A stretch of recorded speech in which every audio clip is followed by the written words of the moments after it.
আওয়ামী লীগের কার্যক্রমের উপরে যে নিষেধাজ্ঞা দেওয়া আছে, সেই নিষেধাজ্ঞা প্রত্যাহার করে নেওয়ার জন্য অন্তর্বর্তীকালীন সরকারের প্রধান উপদেষ্টা অধ্যাপক ডক্টর মোহাম্মদ ইউনূসকে চিঠি লিখেছে ৬টি আন্তর্জাতিক মানবাধিকার সংগঠন।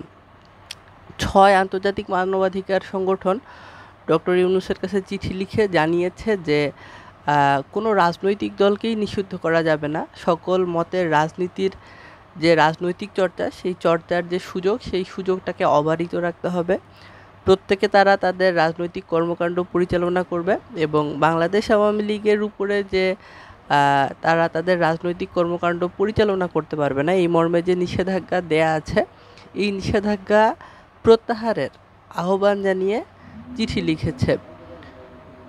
চিঠি লেখা ৬ আন্তর্জাতিক মানবাধিকার সংগঠন হলো HRW, সাংবাদিকদের অধিকার প্রতিষ্ঠায় কাজ করা নিউ ইয়র্ক ভিত্তিক সংস্থা কমিটি টু প্রোটেক্ট জার্নালিস্ট, বিশ্বজুড়ে নাগরিক সমাজের অধিকার রক্ষায় কাজ করা দক্ষিণ আফ্রিকা ভিত্তিক সংস্থা সিভিকাস, রোহিঙ্গাদের অধিকার নিয়ে কাজ করা থাইল্যান্ড ভিত্তিক সংগঠন ফোর্টিফাই রাইটস এবং যুক্তরাষ্ট্রভিত্তিক মানবাধিকার সংগঠন Robert F Kennedy human rights ও global tech institute.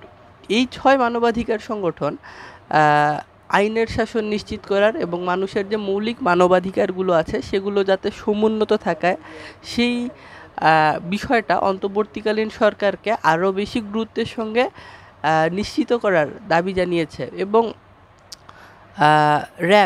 Rapid action battalion RAB নামে যে সংস্থাটি, একটি এলিট ফোর্স বাংলাদেশে কার্যকর আছে, এই র্যাব বিলুপ্তির আহ্বান জানানো হয়েছে উক্ত চিঠিতে।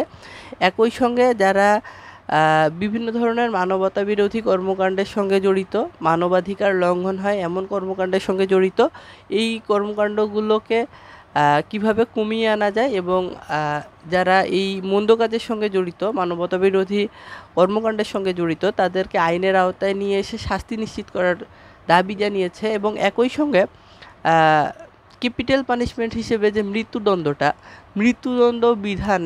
মৃত্যুদণ্ডের যে বিধান, সেই বিধানটাকে বিলুপ্ত করার দাবি জানিয়েছে। সর্বোচ্চ শাস্তি হিসেবে মৃত্যুদণ্ডের পরিবর্তে অন্য কোনো শাস্তি দেওয়া যায় কি না, মৃত্যুদণ্ডের যে বিধান সেটা বিলোপের আহ্বান জানানো হয়েছে এই ৬ আন্তর্জাতিক মানবাধিকার সংগঠনের চিঠিতে। এবং আওয়ামী লীগের বিগত 15.5 বছরের যে শাসনামল, সেই শাসনামলে যে সকল মানবাধিকার লঙ্ঘনের ঘটনা ঘটেছে, সেই সকল বিষয়েও কার্যকর পদক্ষেপ গ্রহণের আহ্বান জানিয়েছে। এবং সকল রাজনৈতিক দল মত যদি তাদের রাজনৈতিক কর্মকাণ্ড এবং তাদের মতামত প্রকাশ করতে পারে, এমন একটি অবস্থা অন্তর্বর্তীকালীন সরকার যদি নিশ্চিত করে, এবং এমন আহ্বান জানানো হয়েছে চিঠিতে। এবং বাংলাদেশের মানবাধিকার পরিস্থিতি উন্নীতকরণের জন্য বিভিন্ন ধরনের সুপারিশ চিঠিতে উল্লেখ করা হয়েছে।